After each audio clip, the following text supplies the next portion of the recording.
Infonami adalah Vivo V7D dan hari ini saya akan menunjukkan cara hard reset perangkat ini lewat pengaturan.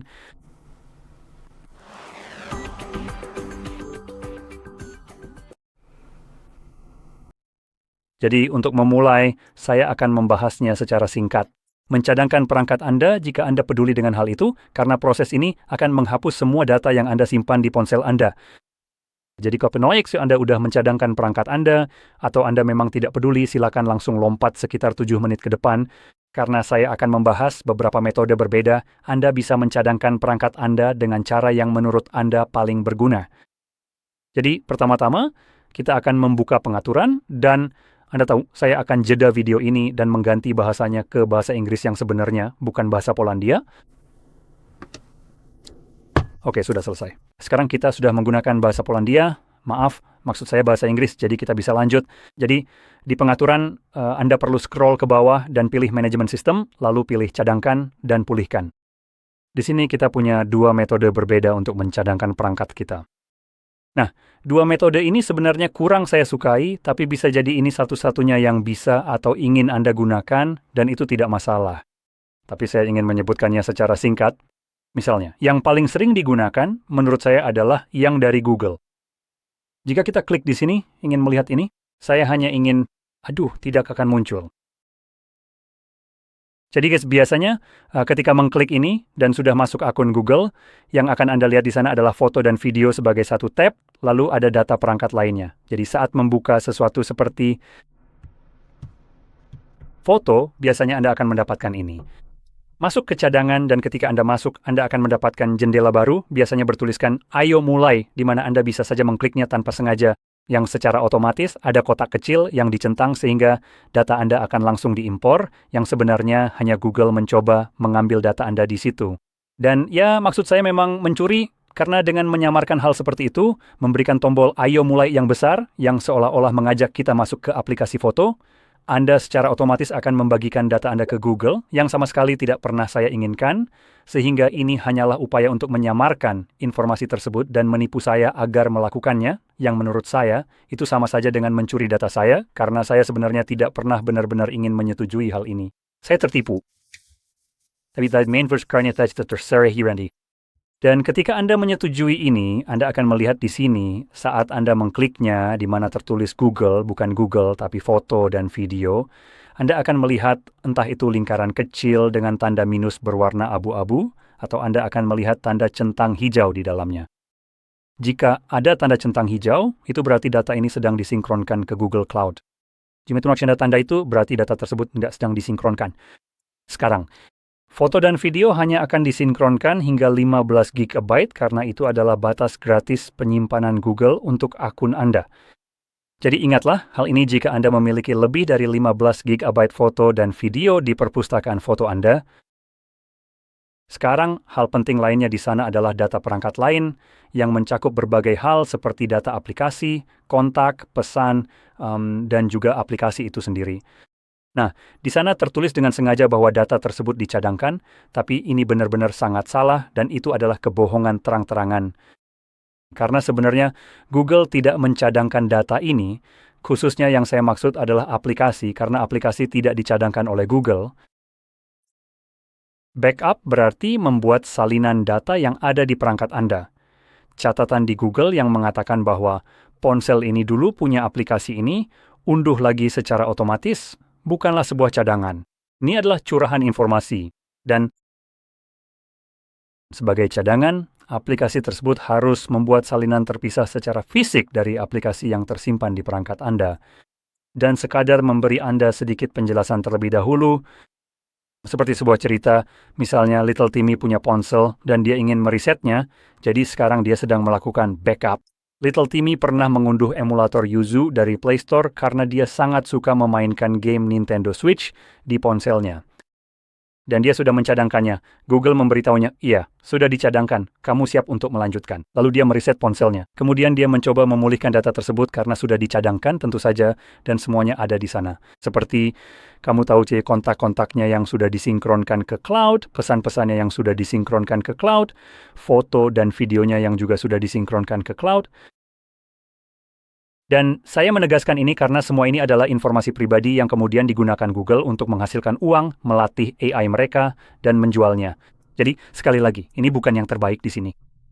Tapi satu aplikasi yang dia inginkan, yaitu emulator Yuzu, sama sekali tidak ditemukan.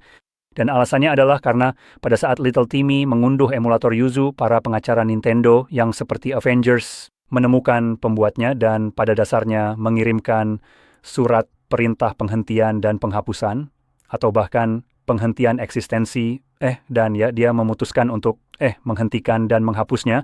Pada dasarnya, ini untuk menghapus aplikasi dari Play Store. Meski Little Timmy masih punya di ponselnya dan sudah membuat cadangan, Google tidak bisa memulihkan cadangan itu karena memang tidak pernah membuat salinannya.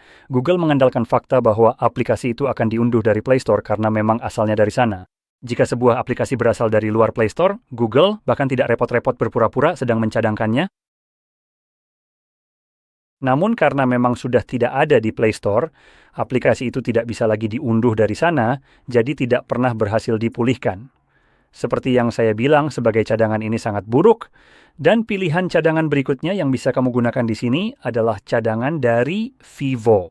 Sekali lagi, ini adalah cadangan cloud yang juga punya masalah serupa dengan Avivo, mengumpulkan semua data supaya mereka bisa melatih model AI mereka dan segala omong kosong itu yang sebenarnya saya tidak suka. Data saya jadi mudah diakses untuk dijual agar orang lain bisa mendapat untung dari sesuatu yang saya hasilkan di perangkat yang sudah saya beli. Jadi saya akan lewati bagian itu. Tapi pilihan terbaik yang bisa kamu gunakan ada di folder Tools, dan tampilannya terlihat seperti dua lingkaran ini.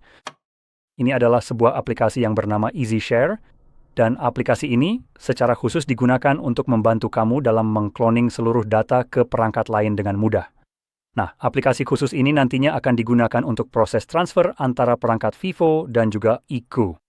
Jika kamu punya perangkat merek lain yang akan dipindahkan datanya, kamu perlu mengunduh versi aplikasi seperti ini yang disediakan oleh produsen lain. Dan kamu selalu harus mengunduh aplikasi dari ponsel yang akan menerima data tersebut. Dan itulah yang akan kamu gunakan. Sekarang, jika kamu ingin membuat cadangan data di perangkat lama yang kamu miliki, kamu juga bisa melakukannya kemungkinan besar. Tapi kamu mungkin akan membutuhkan dua aplikasi yang berbeda. Jadi, jika kamu punya Samsung lama dan ingin membuat salinan semua data kamu yang akan menjadi salinan yang cukup baik, kamu perlu mengunduh aplikasi Smart Switch di ponsel ini, lalu menggunakan aplikasi tersebut untuk memindahkan data ke Samsung itu. Tapi kemudian jika kamu ingin mengembalikan data ini ke Avivo, kamu perlu mengunduh Easy Switch di Samsung. Jadi seperti yang saya katakan, kamu selalu perlu mengunduh aplikasi dari ponsel yang akan kamu pindahkan datanya. Dan saya benar-benar suka cara ini. Mungkin memang sedikit lebih merepotkan dalam hal cara kamu mencadangkan, memulihkan, atau memigrasikan data. Biasanya ini digunakan untuk migrasi, tapi secara teknis kamu juga bisa menggunakannya sebagai proses pencadangan. Kamu memang perlu menggunakan dua aplikasi yang berbeda untuk hal ini. Dalam kasus ini, misalnya kamu tidak menggunakan ponsel dengan merek yang sama, tapi bagaimana? Ini memungkinkan kamu mencadangkan dan memulihkan banyak data yang bisa dicakup. Cakupannya luas dan bekerja dengan sangat baik. Selain itu, prosesnya relatif cepat karena menggunakan koneksi hotspot antar perangkat, jadi seolah-olah terhubung secara langsung. Ini membuat jaringan Wi-Fi antar ponsel tanpa harus terhubung ke cloud atau internet sama sekali. Data ini hanya dipindahkan dari satu ponsel ke ponsel lain dan tidak pergi ke tempat lain, yang mana sangat luar biasa. Jadi intinya itulah yang saya rekomendasikan untuk digunakan.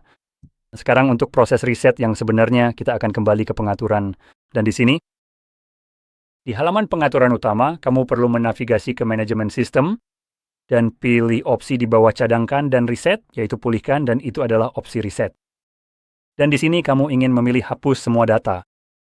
Ini akan menampilkan daftar data di sini yang akan dihapus oleh proses ini. Yang pada titik ini sebenarnya tidak terlalu penting karena kita seharusnya sudah membuat cadangan untuk semuanya, dan entah kenapa, kamu memang punya opsi untuk membiarkan musik, gambar, dan data lain seperti foto tetap ada di ponsel saat melakukan reset, yang sebenarnya agak menghilangkan tujuan dari proses ini. Jadi pastikan opsi ini dicentang jika ingin menghapus semua data. Ada juga opsi untuk menghapus kartu eSIM jika digunakan, bukan kartu fisik. Kalau kamu memang tidak pernah menggunakannya demi keamanan, saya akan tetap mencentangnya, meskipun saya tidak menambahkannya. Saya hanya ingin memastikan semuanya benar-benar terhapus. Selanjutnya, kita bisa pilih hapus dan akan muncul pesan singkat hapus semua data. Ini akan menghapus semua data dari ponsel kamu dan tidak bisa dibatalkan. Tekan hapus dan sekarang proses reset pabrik pada ponselmu akan dimulai. Proses ini akan memakan waktu sekitar 1 hingga mungkin 2 menit untuk selesai. Dan ketika selesai, kita akan disambut dengan layar pengaturan Android. Jadi saya akan kembali setelah layar itu muncul untuk saya.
Seperti terlihat, prosesnya sudah selesai dan kamu bisa mengatur perangkatmu sesukamu. Jadi, jika ini bermanfaat, silakan like, subscribe, dan sampai jumpa.